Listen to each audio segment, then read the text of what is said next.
தந்தான கிளி தந்தான கிளி தந்தான அட தந்தான கிளி தந்தான கிளி தந்தான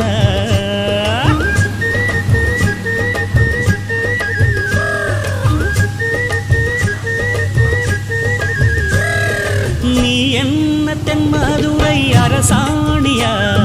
நெசமாக வந்து இருக்கும் அல்லிராணியா நான் என்ற எண்ணம் கொண்டு நடக்காதம்மா நடந்தா தங்கையா கிட்ட நடக்காதம்மா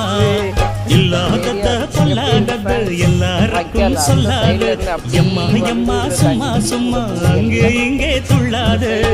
பெண்ணாக வந்தாலே பெரும்பாகியம் முன்னோர்கள் சொன்னாரடி ஒரு வாக்கியம் வாயாடியே போல பெண்ணாலே பெண்ணின் புகழ் மங்கும் தன்னாலே பாட்டு படிக்கும் குயில்